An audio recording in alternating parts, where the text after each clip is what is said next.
Hi, I'm Jason Shoultz. We're bringing in the harvest from some unusual locations on America's Heartland this time, and we'll sample some sweet and sticky honey from some very busy insects.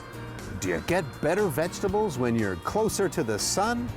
One Illinois chef is finding success by growing produce on his restaurant roof.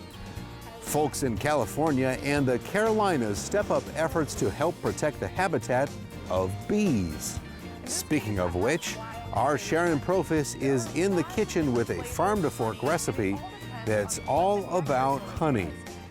And you'll meet a South Carolina woman who realized a brighter future for her small town by combining art and agriculture. It's all coming up on America's Heartland. America's Heartland is made possible by Crop Life America, representing the companies whose modern farming innovations help America's farmers provide nutritious food for communities around the globe.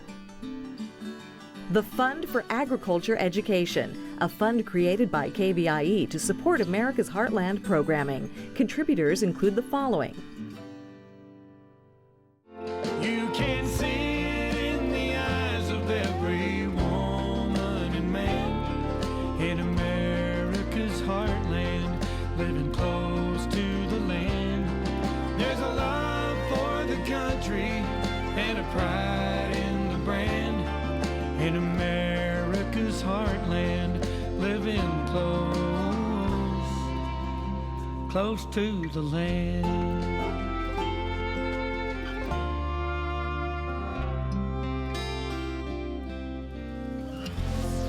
Everyone who has a garden will tell you that adding those newly picked tomatoes or lettuce to a salad delivers flavors you probably won't find at a supermarket.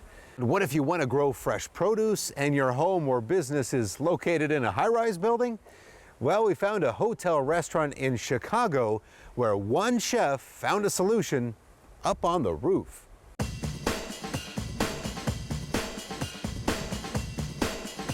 In the city of big shoulders, one chef stands tall. Although Mike Banis is no celebrity chef, and don't expect any kitchen outbursts either.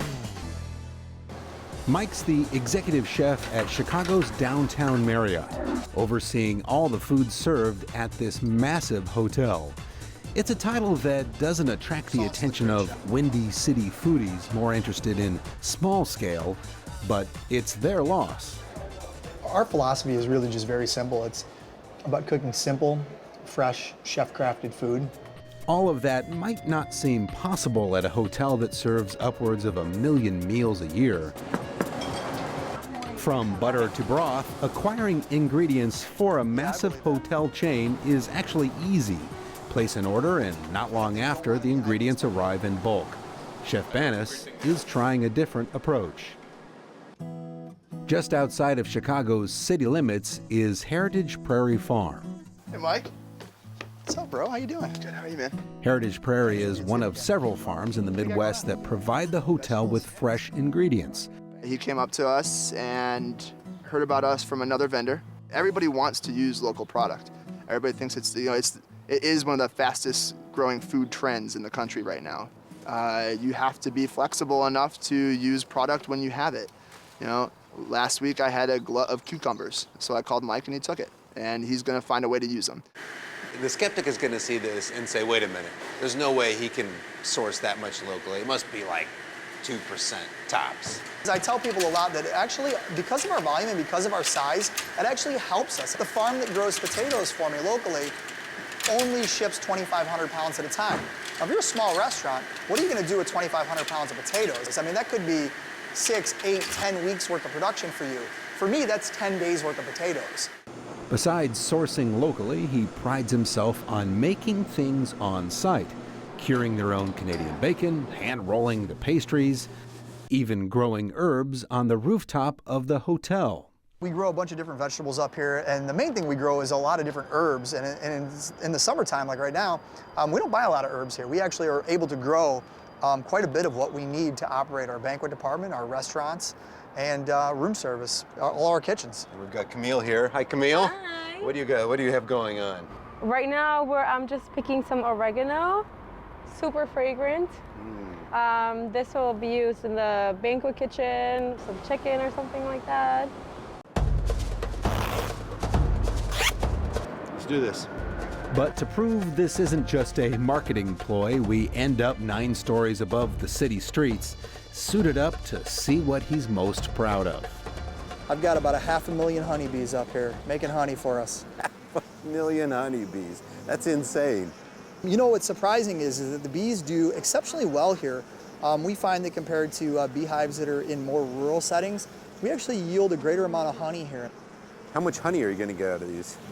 It depends. You know, every year it varies a little bit. This year it could be 100 pounds, could be 200 pounds, could be upwards of 300 pounds. I think it's another good opportunity to bring my team closer to nature. People recognize how important bees are to our food supply and what a big deal it is in terms of pollinating our crops. The honey from Rooftop hives ends up in pastries, and you'll also find a taste of that honey in the hotel's own micro-brewed beer.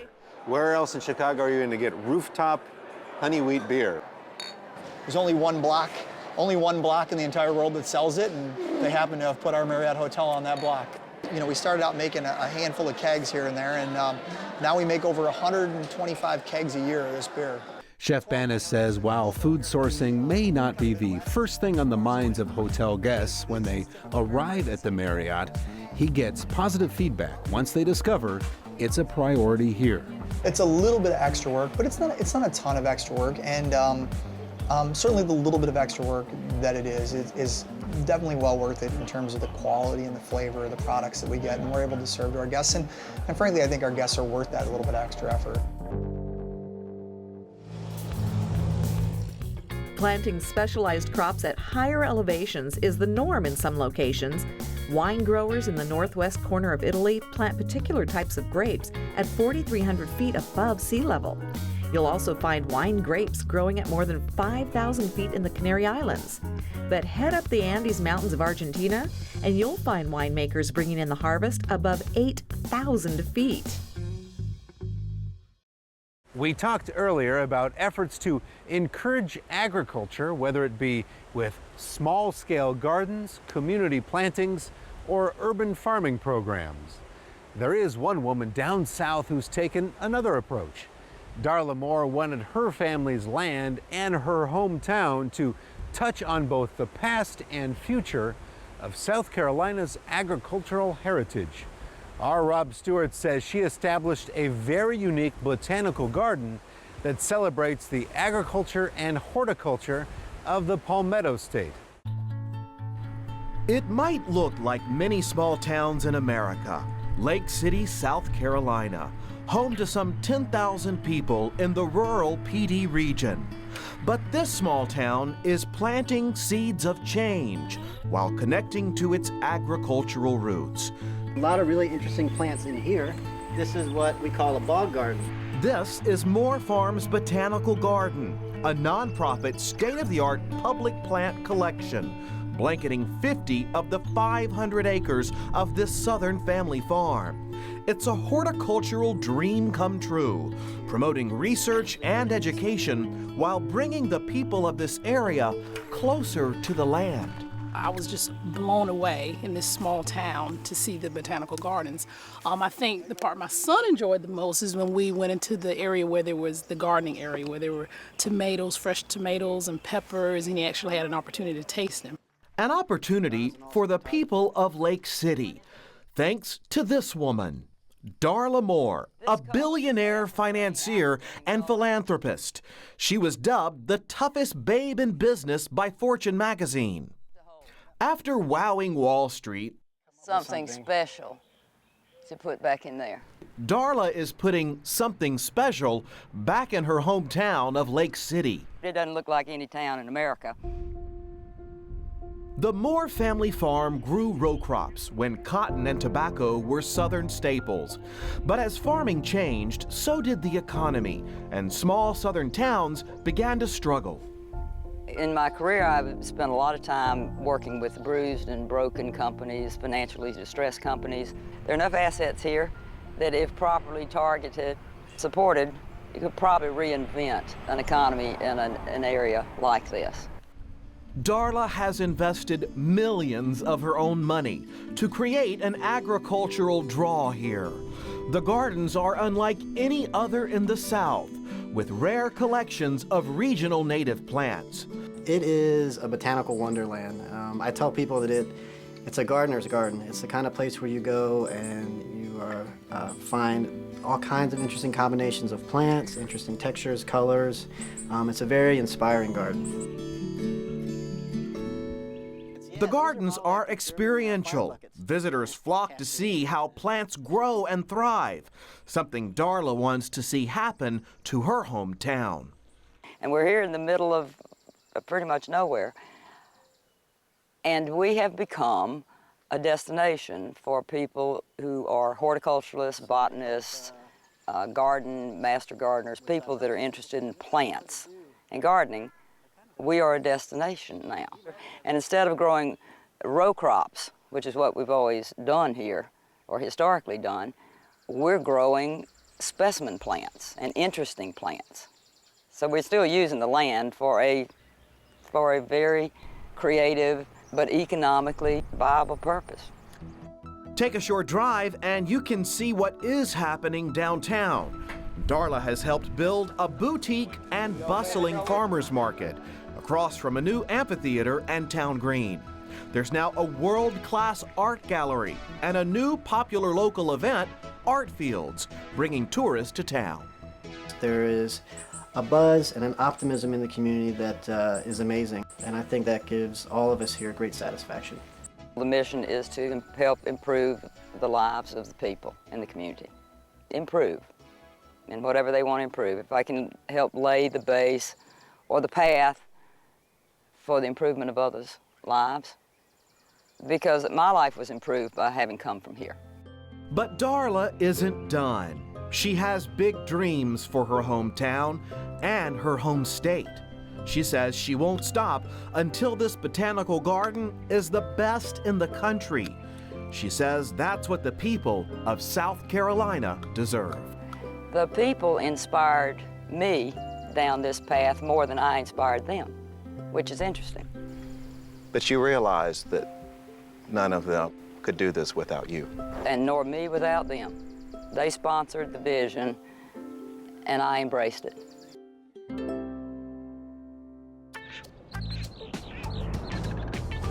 Botanical gardens have been a popular spot for visitors for a very long time. Italy lays claim to two of the oldest in the world, one in the city of Padua and the other in Pisa, home to that leaning tower. Both botanical gardens were established in the 1540s. Whether it's an extensive botanical garden or a rooftop location for growing your own produce, a whole range of plants and flowers benefit from the actions of honeybees. Hence those beehives on the roof of that Chicago Marriott. Bees are critical to plant pollination, but honeybees are facing challenges, and some folks have stepped up to help. They are small insects with a huge impact on agriculture. Scientists say that about 30% of the fruits and vegetables in the human diet depend on bee pollination. In the U.S. alone, that value is worth more than $9 billion. But in recent years, a condition called colony collapse disorder has been decimating honeybee populations around the world. Orrin Johnson is a second-generation commercial beekeeper. My father would be upset if he lost 5% of his hives in a year. Today, 30 to 50% is normal. It's crazy. It's almost mind-boggling that we can stay in business year after year, losing that many over the year. This field seminar in Central California is one of the efforts to help find a solution.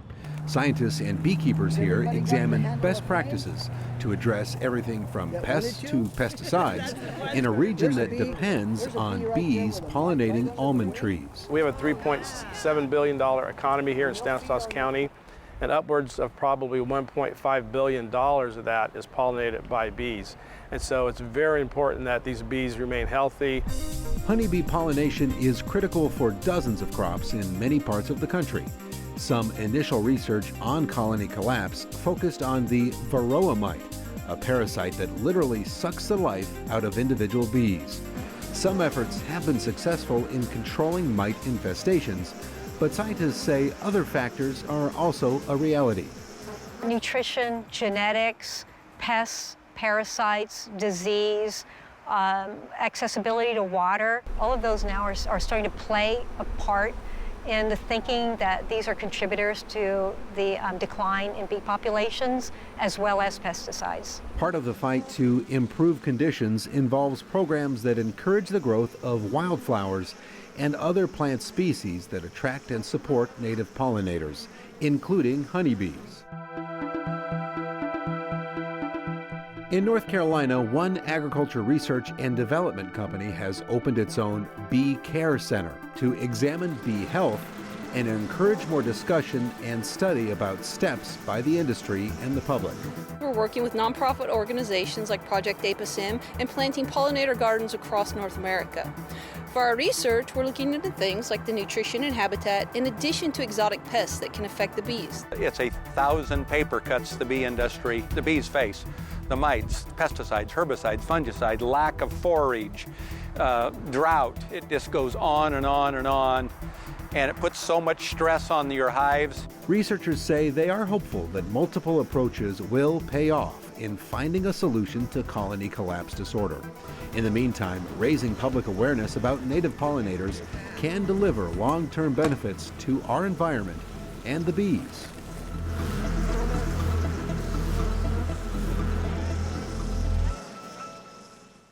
There's another very delicious benefit to plant pollination. That journey from plant to plant provides the means for bees to create honey, giving us something sweet to enjoy. Let's head to the kitchen where our Sharon Profis has a farm-to-fork recipe with honey as a key ingredient.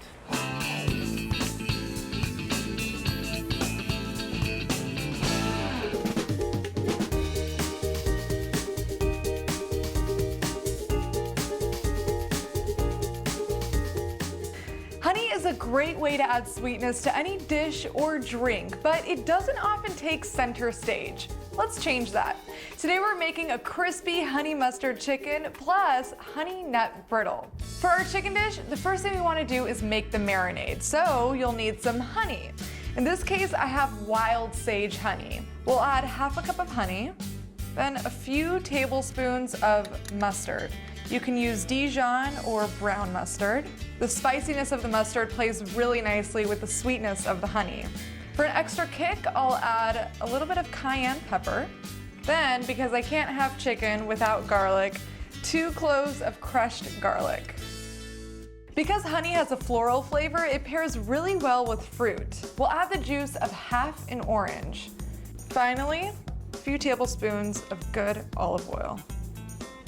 To the marinade, we'll add 4 pieces of cut up chicken and let it marinate for 2 hours or overnight. Before the chicken goes in the oven, we'll coat it with a breadcrumb topping. It's really simple. Add a few slices of day-old bread into a food processor. If you don't have day-old bread handy, you can just toast fresh bread. It'll give you the same consistency. To that, we'll add fresh thyme. This is a great pairing with honey, especially with our sage honey. And if any of the stems are really soft, you can go ahead and leave them in there. Add fresh parsley, salt, and pepper. Now let the food processor run until it looks like breadcrumbs before we add a little bit of olive oil.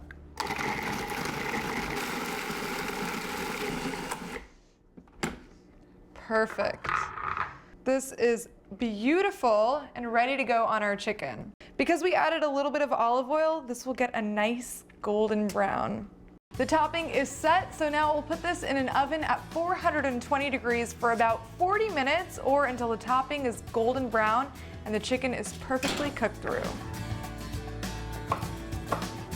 While the chicken's in the oven, let's make the honey nut brittle. I already have a heavy-bottomed enamel-coated pan over medium heat, and to that, I'll add half a cup of honey. In this case, I'm using orange blossom honey. It's great because it actually does have the flavor of orange, and it's really zesty. Perfect for this brittle. We'll also add a cup of sugar and a quarter cup of water. Give that a mix, and now you want to let this mixture simmer until it reaches a temperature of 290 degrees. If you have a candy thermometer, that'll come in handy. As soon as it hits 290, turn off the heat, and then mix in your chopped nuts, a little bit of cinnamon, and a tablespoon of baking soda. And the moment it all comes together, dump it out onto parchment paper that's lightly greased. It's on the pan, so we'll let it cool until it hardens before breaking it up into candy-sized pieces.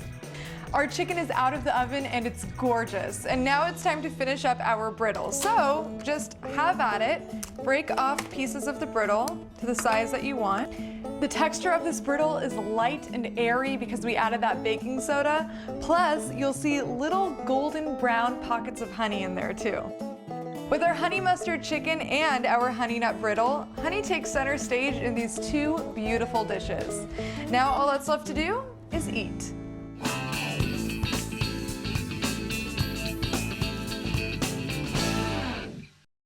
All too many urban communities have little access to fresh produce.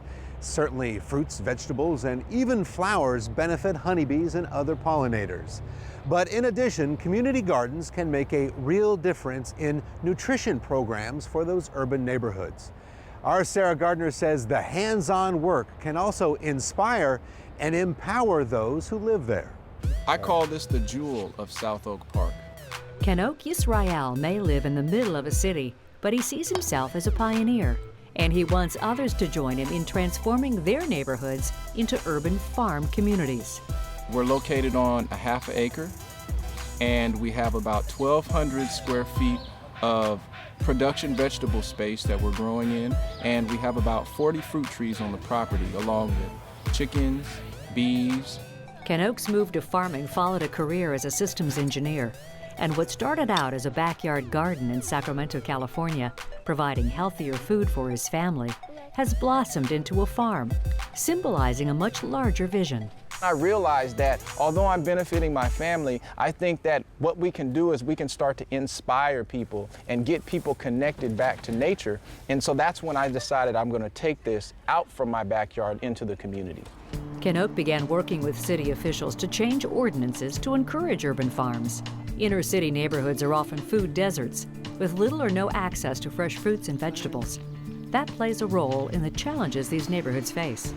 In a food desert is usually where you find the more health problems, you find more crime, and you find people that are more disconnected from, community life. So when you're talking about a food desert, you're just talking about the lack of something, starting with food. And I think that adds to a whole bunch of other social problems that happen in communities. And that's kind of one of the things that got me started on taking this vision to the community. Kenoke points to vacant city lots nearby as potential farming sites. He sees those as a catalyst to an urban rebirth. You'll find that vacant lots, and especially in this neighborhood, there's 2 or 3 things going on. There's usually crime, there's usually illegal dumping going on. And they found that when you take those types of lots and turn them into these beautiful spaces or places where you're growing gardens, then that activity stops completely. He also sees urban farming as a chance to strengthen bonds within a family. When we're out here working, it brings us together when we're all working together. It creates that place where everybody can have fun and laugh. And not only that, but then, you're giving direction, and then also you see them become responsible for certain things. When you put your hands in the soil, it does something to you. It can't be explained. There's no words that I can give you for it. You actually have to do it yourself. And that's where this whole passion of doing this comes from. It's not about the tomato plants. It's not about the greens. It's not about the chickens. It's not about the bees. It's about the empowerment that you feel to be able to take control of the growing of your own food and to be able to be food secure. Before we go, let me remind you about our America's Heartland website. You'll find video from all of our programs, recipes, and lots more information. That's americasheartland.org. And don't forget that you can connect with us on Facebook and Twitter as well. We always like to hear from you. That's it for now. We'll see you next time on America's Heartland. You can purchase a DVD or Blu-ray copy of this program. Here's the cost. To order, just visit us online or call 888-814-3923. You can see it in the eyes of every woman and man in America's heartland, living close to the land. There's a love for the country and a pride in the brand in America's heartland. Living close to the land. America's Heartland is made possible by Crop Life America, representing the companies whose modern farming innovations help America's farmers provide nutritious food for communities around the globe. The Fund for Agriculture Education, a fund created by KVIE to support America's Heartland programming. Contributors include the following: